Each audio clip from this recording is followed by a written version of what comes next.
Good morning to everyone. In this video, we are going to solve linear equations with the help of inverse of matrices. Matrix का जो inverse है उसकी help से हम linear equation को कैसे solve करें. In previous classes you have already learned about the solution of linear equation by using different methods like substitution, elimination or cross multiplication, but here we will use inverse concept to solve the linear equations. तो देखिए इसमें कैसे करना है. मान लीजिए आपके पास में इस तरह से कोई लीनियर इक्वेशंस हैं, a1x b1y equal to c1 and second one is a2x b2y equal to c2. I am taking a linear system of linear equation with two variable. Same ये का ये काम जो थ्योरी मैं आपको बताने जा रहा हूँ वो 3/3 यानी जिसमें x, y, z तीन वेरिएबल हो उसके लिए भी एप्लीकेबल होगी. तो आपको क्या करना है ज़रा ध्यान देना. एग्जामिनेशन पॉइंट ऑफ व्यू से भी इसको काफ़ी इम्पोर्टेंट मान सकते हो, क्योंकि जब हम इक्वेशन सॉल्व करते हैं तो बहुत सारे कंसेप्ट जो पीछे हमने पढ़े हैं वो सारे यहाँ यूज होने वाले हैं. तो सबसे पहला काम क्या करना है आपको, इक्वेशन सोल्व करने का अर्थ तो आप जानते हो, जो उसमें अननोन क्वांटिटी होती है x, y, z उनका हम पता लगाते हैं. सबसे पहले आप क्या करें, जो x और y के कोफिशिएंट हैं उनसे एक मैट्रिक्स बनाएं, a1 b1 a2 b2. जो x और y के कोफिशिएंट हैं उनसे बनने वाले मैट्रिक्स को क्या नाम दे दीजिए आप, a नाम दे दीजिए. अब हमारे को क्या फाइंड आउट करना है, x and y find out करना है. इनसे एक कॉलम मैट्रिक्स बनाइए आप और इसको कैपिटल X नाम दे दीजिए. अगर तीन वेरिएबल हो तो x, y, z नीचे आ जाएगा. और राइट हैंड साइड में जो कांस्टेंट है वो क्या थे, c1 c2. इनसे एक और मैट्रिक्स बनाइए, कॉलम मैट्रिक्स, और इसको b नाम दे दीजिए. क्या करना है, we construct three matrices. Number 1 the coefficient of x and y, we name it a. The column matrix form by unknown quantities x, y, z, that is capital X, and constant quantity which are lying towards right hand side, उसको क्या नाम दे देना है, b. अब आप देखिए, अगर हम इसको और इसको मल्टीप्लाई करें, मल्टीप्लाई कैसे करते हैं, मान लीजिए आपको a को किससे मल्टीप्लाई किया, x से मल्टीप्लाई किया, तो आपके पास में क्या आने वाला है, ज़रा ध्यान देना. मल्टीप्लाई हम रो को किससे करते हैं, कॉलम से, तो आएगा a1x प्लस b1y. ये फर्स्ट इक्वेशन का लेफ्ट हैंड साइड आ जाएगा. When we multiply second row to this first column, a2x b2y second equation का लेफ्ट हैंड साइड आ जाएगा. इसका मतलब a और x को मल्टीप्लाई करने पर क्या आया, लेफ्ट हैंड साइड आ गई. लेकिन ये है किसके equal, c1 c2. c1 c2 क्या है, मैट्रिक्स b. तो इसका मतलब ये सिस्टम कैसा बन गया, system become ax equal to b. लेकिन हमें तो x का पता लगाना है, तो आप क्या करें, प्री मल्टीप्लिकेशन कर दें a इनवर्स का, a inverse ax is equal to a inverse b. अब क्योंकि मैट्रिक्स मल्टीप्लिकेशन एसोसिएटिव प्रॉपर्टी को होल्ड करता है, तो आप इसको लिख सकते हो a inverse into a, group बदल दिया, is equal to a inverse b. a और a इनवर्स आप जानते हो यूनिट मैट्रिक्स I होता है, तो IX is equal to A inverse B, या X किसके इक्वल हो जाएगा, A इनवर्स B के. यही हमारा सॉल्व करने के लिए फॉर्मूला हो जाएगा कि X किसके इक्वल हो जाएगा, A इनवर्स B के. अब जो सॉल्यूशन आएगा वो कैसा होगा, उसका क्या क्राइटेरिया है,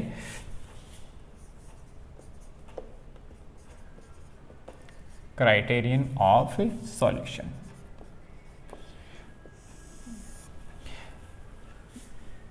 ए इनवर्स निकालना है. ए इनवर्स निकालने के लिए आपको पता है ए का डेटर्मिनेंट निकालना पड़ता है. तो सबसे पहला क्राइटेरिया में आप लिखेंगे if determinant A is not equal to 0. Determinant not equal to 0 है तो इसको हम क्या बोलते हैं, नॉन सिंगुलर।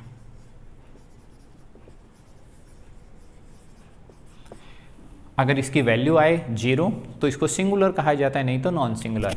अगर a is not equal to 0 तो आपका क्या होगा, then system is consistent and have a unique solution given by this formula x is equal to a inverse b। तो अगर a का डेटर्मिनेंट नॉन जीरो आता है तो x की वैल्यू इस फॉर्मूले से हम दे देंगे।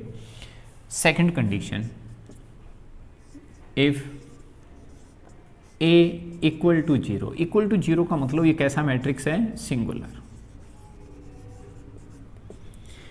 तो आपको क्या करना है, दो सिचुएशन बन सकती है।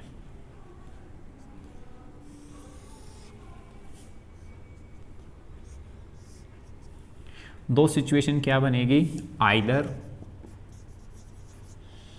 नो सॉल्यूशन, सेकंड है इनफाइनाइट नंबर ऑफ सॉल्यूशंस। देखिए इनफाइनाइट ये नंबर लिखा है मैंने, नो नहीं समझ लेना। इनफाइनाइट नंबर ऑफ सॉल्यूशन यानी दो स्थितियां बन सकती है, या तो उसका कोई सॉल्यूशन होगा ही नहीं, या इतने होंगे कि उनको हम गिन ही नहीं सकते, इनफाइनाइट सॉल्यूशन। नो सॉल्यूशन जो होता है ये कब होगा, इसके लिए आपको एक टेस्टिंग करनी है। एडजॉइंट ऑफ ए निकालना ही पड़ेगा। क्यों निकालना पड़ेगा, क्योंकि ए इनवर्स निकालना है। इनवर्स से पहला स्टेप आप जानते हो क्या होता है, एडजॉइंट होता है। एडजॉइंट ऑफ ए को बी से मल्टीप्लाई करके देखना है, ये क्या आता है, बी ये है। If this is not equal to 0, ध्यान देना, adjoint of A into B is not equal to 0, then no solution, ये वाली सिचुएशन अपीयर होगी। और ऐसे सिस्टम को इनकंसिस्टेंट कहा जाता है। आप कहोगे कि इसका कोई सॉल्यूशन नहीं है, इनकंसिस्टेंट है। अब दूसरी तरफ आ जाते हैं, इसमें एडजॉइंट ऑफ ए को बी से मल्टीप्लाई करने पर 0 आ जाए तो ये इनफाइनाइट सॉल्यूशन होता है।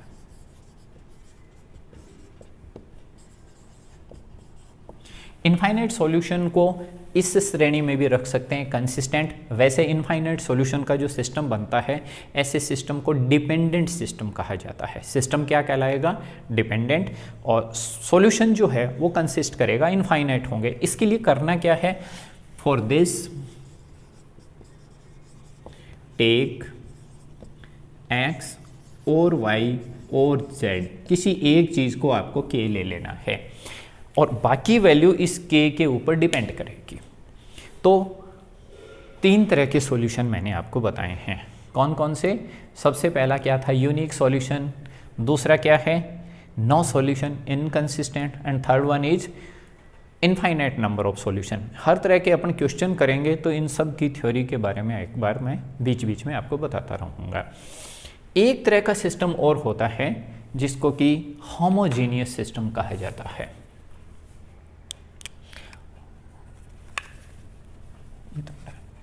एक क्या होता है, मैं यहां लिख देता हूं, होमोजीनियस सिस्टम।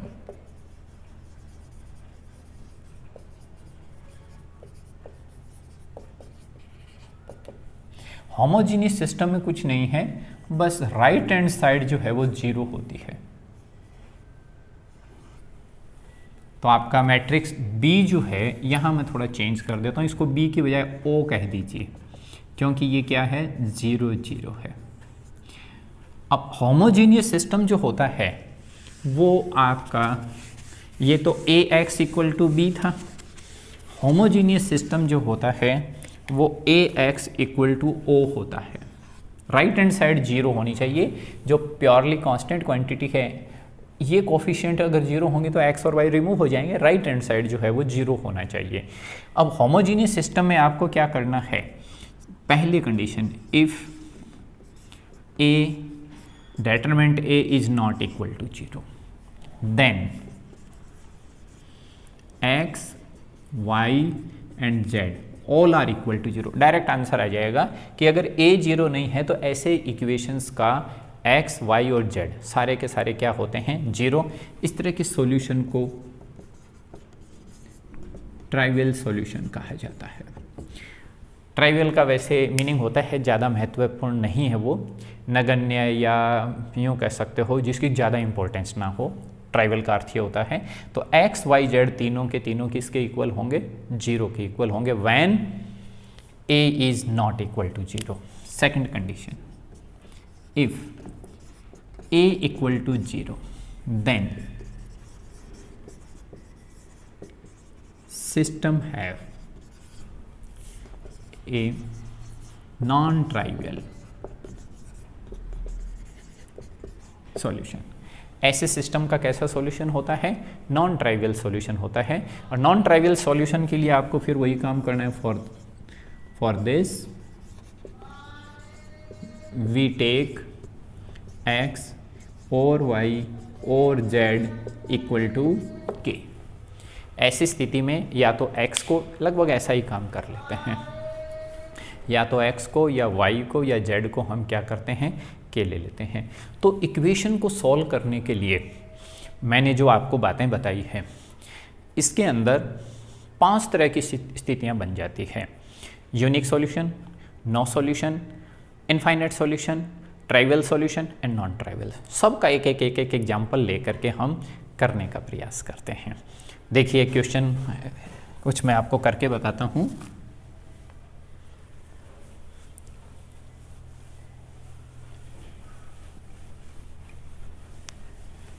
छोटे छोटे एग्जाम्पल लेंगे, 2x2 का मैं एग्जाम्पल लूँगा, वो के वो जो रूल्स हैं वो 3x3 पर भी एप्लीकेबल हैं। जो मैंने ये लिखे हैं हर सिस्टम के ऊपर एप्लीकेबल हैं। क्वेश्चन आपको या तो 2x2 के मिलने वाले हैं या 3x3। एक एग्जाम्पल लेते हैं, मान लो ऐसा कोई क्वेश्चन हो, मान लीजिए क्वेश्चन है 2x + 3y = 5, 7x - 6y = 1।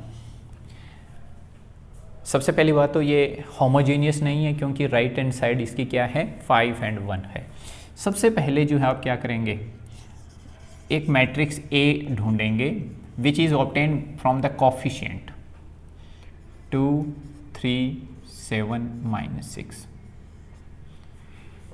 B पहले x लिखें, x क्या हो जाएगा, जो अननोन क्वांटिटीज है, और राइट हैंड साइड से बनने वाला मैट्रिक्स क्या हो गया, 5 और 1।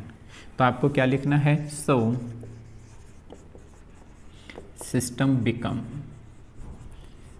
ax = b which implies x = a inverse b।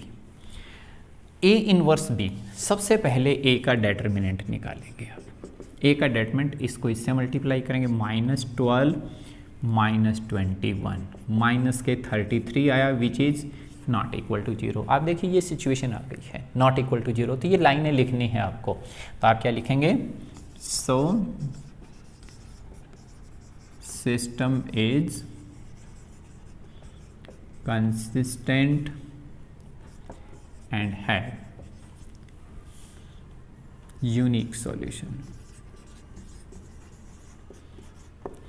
Question के अंदर जहाँ लैंग्वेज की जरूरत हो वो अवश्य लिखें। कई बार बच्चे क्या करते हैं, केवल मैथमेटिकल पार्ट लिख देते हैं, बीच बीच में जो लैंग्वेज रिक्वायर्ड होती है वो नहीं लिखते, उससे मार्क्स कटने का डर रहता है। तो पूरा उसको एक्सप्लेन करें, सेल्फ एक्सप्लेनेशन उस क्वेश्चन के अंदर होनी चाहिए, अटेम्प्टेशन बहुत अच्छी सी होनी चाहिए, कटिंग ना करें, ओवर राइटिंग ना करें, ये ध्यान रखें। ये अब कैसा आएगा सॉल्यूशन, सबसे पहले आपको ए का एडजॉइंट निकालना है। एडजॉइंट क्यों निकालना है, but because we require A inverse, हमें ए इनवर्स चाहिए। तो एडजॉइंट निकालने के लिए आपको याद होगा, आपको एक बात बताई थी, हर एलिमेंट का कोफैक्टर निकालना है। कोफैक्टर कैसे निकालते हैं, 2 का कोफैक्टर क्या हो जाएगा, -6, इसका निकालते समय साइन चेंज करते हैं, इसको और इसको छोड़ दिया 7, लेकिन साइन चेंज करेंगे 7 का इसको छोड़ोगे -3, -6 का क्या हो जाएगा 2, और इसका क्या कर देंगे ट्रांसपोज करने पर जो आया है वो आया -6, -7, -3, 2। ये एडजॉइंट हो गया। अब ए इनवर्स क्या होता है? ए इनवर्स होता है adjoint of A divide by determinant A. Determinant A आपका -33 था, तो -33 से तो डिवाइड हो गया, -6, -3, -7, 2।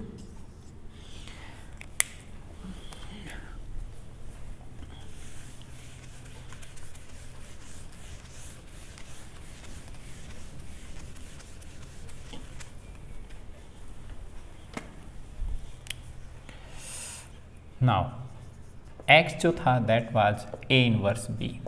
ए इनवर्स आपका आया -1/33, -6, -3, -7, 2। बी क्या था 5, 1, -1/33। मल्टीप्लिकेशन तो आप जानते ही हो, रो टू कॉलम, -30 -3 -33, -35 + 2 -33। डिवाइड करोगे तो नेगेटिव साइन तो प्लस बन गया, 33 का डिवाइड करोगे तो 1 1 आ जाएगा। x क्या था? xy था, तो xy ये किसके इक्वल आ गया? 1 1 के। So when we compare x = 1 y = 1, यही इसका आंसर आ जाएगा। तो इस तरह से जो है आपको 2/2 का सिस्टम सॉल्व कर लेना है। सेम यही बात है 3/3 में, बस थोड़ा सा काम ज़्यादा यूँ हो जाएगा कि कोफैक्टर निकालते समय 4 के बजाय 9 एलिमेंट के निकालने पड़ेंगे, एडजॉइंट निकाल। अब इस क्वेश्चन का महत्व आप इसके अंदर क्या क्या काम हुआ उससे समझ गए होंगे। सबसे पहले तो इसमें डेटर्मिनेंट निकालना, एक एक्सरसाइज में पूरी थ्योरी है कैसे एक्सपेंड करते हैं।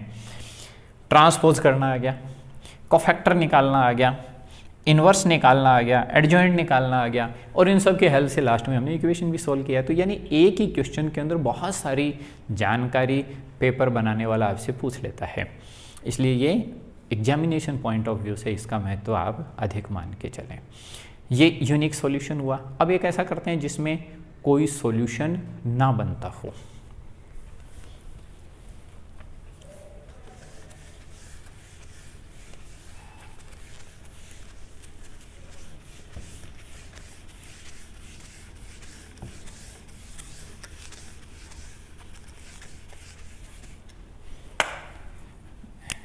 एक और एग्जांपल लेते हैं in which there is no solution means inconsistent. तो आप इसका एग्जांपल यूँ ले लीजिए, मान लीजिए एक क्वेश्चन है 2x + 3y = this, 4x + 6y = 1। मान लो इसको आपको सॉल्व करना हो, तो सबसे पहले ए तो क्या हो गया 2 3 4 6, x क्या बन गया xy, b बन गया 5 1। सिस्टम कैसा बन गया ax = b, लिखना चाहिए सिस्टम बिकम, तो x a इनवर्स b। सबसे पहले a का डेटर्मिनेंट निकालो, दिस माइनस दिस, 12 - 12 क्या हो जाएगा 0। सो 0 आते ही a की वैल्यू 0 आते ही तो आप क्या लिखेंगे, सो system have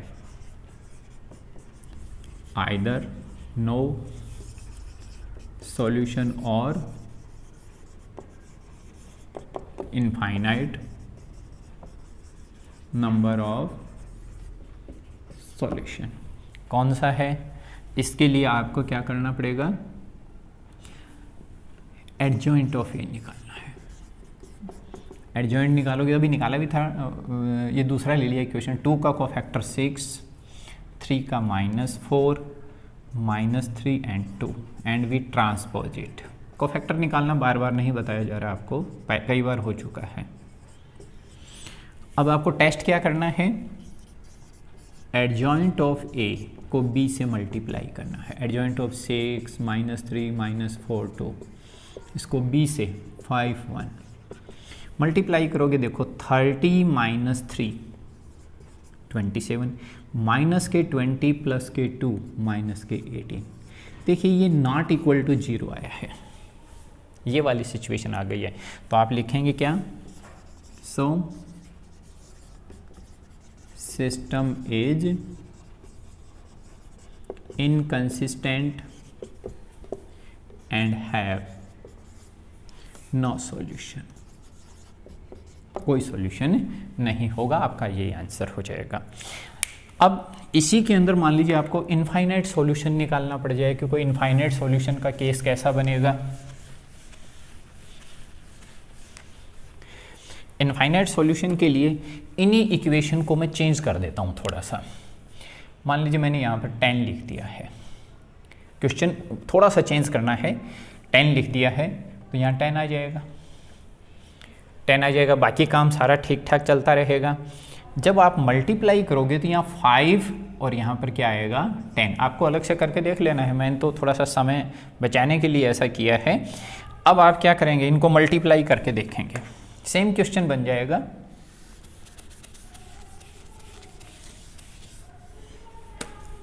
मल्टीप्लाई करोगे तो ये क्या आएगा, देखो 30 माइनस 30 माइनस 20 प्लस 20 0, 0 आ गया।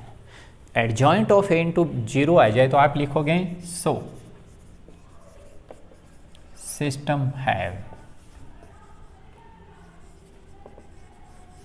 Infinite number of solutions.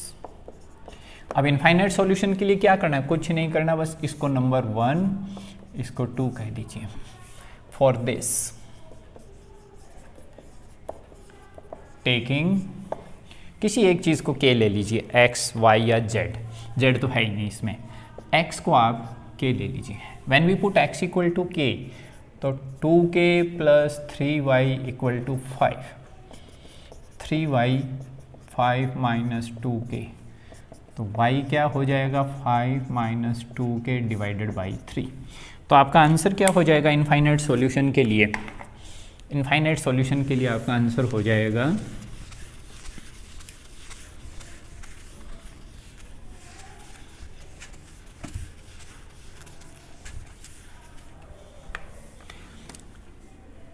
So x equal to k and y equal to 5 minus 2k upon 3, यही आपका आंसर हो जाएगा। अब इनफाइनाइट क्यों होगा, k की वैल्यू आप 1 लें, 2 लें, 3 लें, correspondingly there are many values, many ordered pair are there x and y के लिए, बहुत सारे हो सकते हैं। एक एग्जांपल आपको होमोजीनियस सिस्टम के लिए कर लेते हैं। मान लीजिए ऐसी कोई इक्वेशन हो, 2x plus 3y equal to 0, 3x minus y equal to, homogeneous system में क्या होता है, राइट हैंड साइड जो है वो 0 होनी चाहिए। तो a तो क्या बन गया 2 3 3 माइनस 1, x y और a o हो गया 0 0। सिस्टम कैसा होता है, ax is equal to o। अब आपको करना क्या है, आप जो है a का डेटर्मिनेंट निकालें।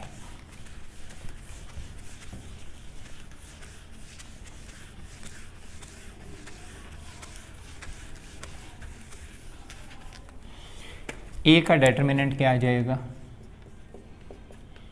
a का डेटर्मिनेंट आएगा माइनस के 2 माइनस के 9 माइनस के 11 which is not equal to 0। माइनस, अगर ये नॉट इक्वल टू 0 हो then x y both are equal to 0 और यही आपका आंसर हो जाएगा। अगर ये नॉट ऐसे सॉल्यूशन को हमने ट्राइवियल सॉल्यूशन नाम दिया था। अब मान लीजिए इसी के अंदर थोड़ा सा मैं चेंज कर दूं कि मान लो ऐसा हो, ये कैसा सॉल्यूशन है, ट्राइवियल सॉल्यूशन। मान लो ये इक्वेशन ऐसी होती है 2x plus 3y is equal to 0 and कोई एग्जांपल ऐसा लेते हैं जिसमें 0 बनता है 4x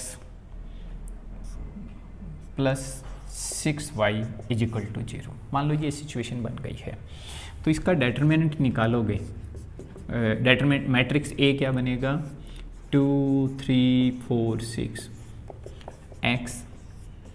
एक्स वाई हो जाएगा और ये तो 0 0 है ही।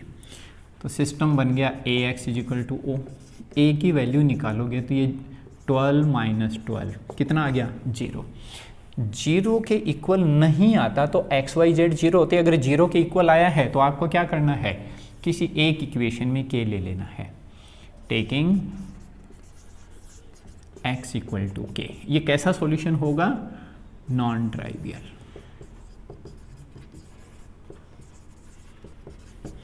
x की वैल्यू के 1 में रखेंगे तो 2k plus 3y is equal to 0, y क्या आ जाएगा -2k डिवाइड बाई 3। तो x equal to k and y is equal to -2k upon 3, ये इसका आंसर हो जाएगा। तो मैंने हर एक तरह का एक एक एग्जाम्पल लिया है। इससे रिलेटेड जो एक्सरसाइज है उसको ध्यान से करने का आपको प्रयास करना है। तो इस वीडियो में इतना ही। Thank you very much.